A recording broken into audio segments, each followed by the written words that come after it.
मैं कैप्टन साहब और चिरंजीव विधायक रहे हमारे, ये परिवार है और परिवार के बीच में मुझे आने का मौका मिला। ये अलग बात है कि रिश्तेदारी बहुत पुरानी है, मैं आया नहीं, लेकिन अब लगता है जो प्यार सम्मान मुझे मिला है, हम लोगों को बार बार आना पड़ेगा यहाँ पर। राजनीति अपनी जगह, लेकिन एक रिश्ते, एक पारिवारिक कार्यक्रमों में शामिल होना, ये कोशिश रहेगी कि हम लगातार इसी तरह संपर्क बना के रखें और रिश्तों को और मजबूत करें।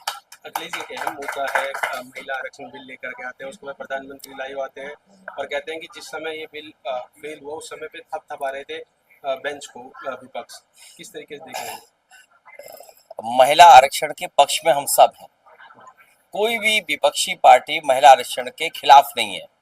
और जिस समय महिला आरक्षण पहली बार आया था, सभी लोगों ने समर्थन से उसको पास किया। और जब सरकार को ये लगा कि कल बहुमत नहीं होगा उनका, तो उन्होंने रात में ही उसको नोटिफाई कर दिया, एक्ट बना दिया उसको। तो महिला आरक्षण तो है, लेकिन जो उनकी साजिश थी, षड्यंत्र थी, उनके गुप्त लोगों की जो खुफिया कार्यक्रम चलता है संगी साथियों का, उसका पर्दाफाश हुआ है। और जब कल संबोधन हो रहा था, तो हमारे यूपी के लोग और बहुत सारे लोगों को ये लग रहा था कि आज जब प्रधानमंत्री जी आएंगे तो भविष्य में भारतीय जनता पार्टी से कौन महिला प्रधानमंत्री होगा उसका नाम बताएंगे।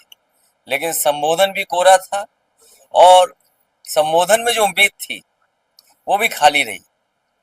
महिला आरक्षण के खिलाफ कोई नहीं है, पिछड़े शामिल हो उसमें, माइनॉरिटी शामिल हो, इसलिए क्योंकि जब आधी आबादी की आप बात करेंगे तो आधी आबादी तो सबकी हुई। जिन सिद्धांतों को लेकर के हम चल रहे हैं, डॉक्टर राम मनोहर लोहिया, उन्होंने कहा कि महिलाएं हमारी सभी पिछड़ी हैं, किसी जाति धर्म की हों। इसलिए हमारा मानना है अगर आधी आबादी को आप सम्मान दे रहे हैं तो पिछड़े, दलित, आदिवासी और अल्पसंख्यक समाज के को भी जोड़ा जाए। ममता बनर्जी कोर्ट में जाने की बात कर रही हैं, जिस तरीके से कल लाइव आए मोदी जी, उसके बाद उनका कहना है कि उन्होंने प्रचार किया उस लाइव में आकर के, उसके लिए कोर्ट जा रहे हैं। हालांकि प्रचार तो वो कोई मौका नहीं चूकते हैं, बीजेपी वाले प्रचार में ही रहते हैं वो लोग। लेकिन सबसे बड़ा धोखा तो सांसदों के साथ हुआ, उन्हें 3 दिन प्रचार नहीं करने दिया। टीएमसी के, डीएम के और हमारे इंडिया गठबंधन के बहुत सारे सांसद जो प्रचार करना चाहते थे, लेकिन 3 दिन का प्रचार इन्होंने नहीं होने दिया। और इसलिए बीजेपी ने साजिश रची कि वो अपनी जमानत जब्त बचा पाए। ये अगर 3 दिन प्रचार और हो जाता तो बीजेपी के बहुत सारे प्रत्याशियों की जमानत जब्त हो जाती। अपनी जमानत जब्त ना हो इसलिए उन्होंने 3 दिन उनके खराब किए। आपके प्रदेश से सटा हुआ प्रदेश बिहार है, उसमें जिस तरीके से राजनीति चल रही है, सीएम अपना पद छोड़ते हैं, सांसद बनते हैं, फिर नया बीजेपी का सीएम बनता है, कैसे देख रहे हैं इसको? ये जो तिगड़म है या जो ये हुनर बोलेंगे, ये बीजेपी पे ही है कि जो प्रधानमंत्री बनना था जिसको, उसे राज्यसभा के सांसद के रूप में रिटायर कर देंगे। हम सब लोग उन्हें प्रधानमंत्री बनाना चाहते थे, अब बीजेपी देखिए उन्हें सांसद बना करके रिटायर कर देंगे।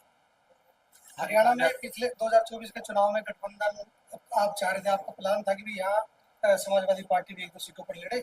अभी हम देख रहे हैं रेवाड़ी का प्रदेश अध्यक्ष भी दिया है, तो आगे अपना 2019 में क्या? हमारे हमारे प्रदेश के अध्यक्ष बहुत जागरूक हैं और बहुत राजनीतिक समझ उनके अंदर है। और जिस परिवार के बीच में खड़ा हूँ या जिन लोगों के साथ में खड़ा हूँ, ये वो लोग हैं जो राजनीति को समझते हैं। हमारे कैप्टन साहब इतने पुराने हैं जिन पे बहुत बड़ा एक अनुभव है राजनीति का। उनके बेटे ऋषिराज चिरंजीवी भी है। हालांकि राजनीति में तो उतार चढ़ाव आते हैं। भविष्य में हमारी कोशिश होगी कि कम्युनल पॉलिटिक्स हावी ना हो, उसके लिए हम किसी का भी साथ देते हैं और किसी भी सीमा तक हम लोग त्याग करते हैं।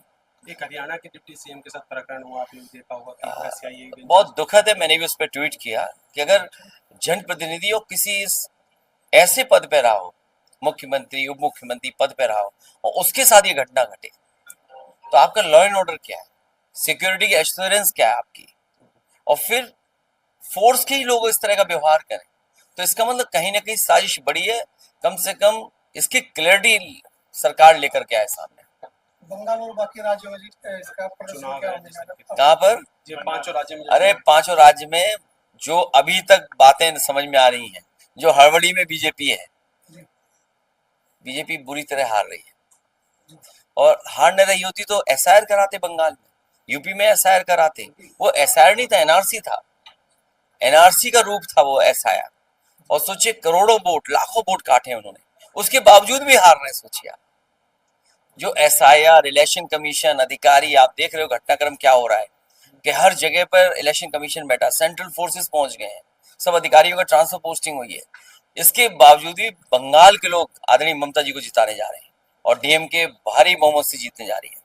बस एक लास्ट सवाल, आप कुर्सी पे अगले चुनाव में हम कुर्सी पे देखेंगे या किस तरह से रहने वाले यूपी? अगला चुनाव देश का सबसे बड़ा चुनाव होने जा रहा है यूपी का, और जैसे यूपी की जनता ने अभी समर्थन दिया है, हमें उम्मीद है जनता उसी तरह का समर्थन फिर देगी।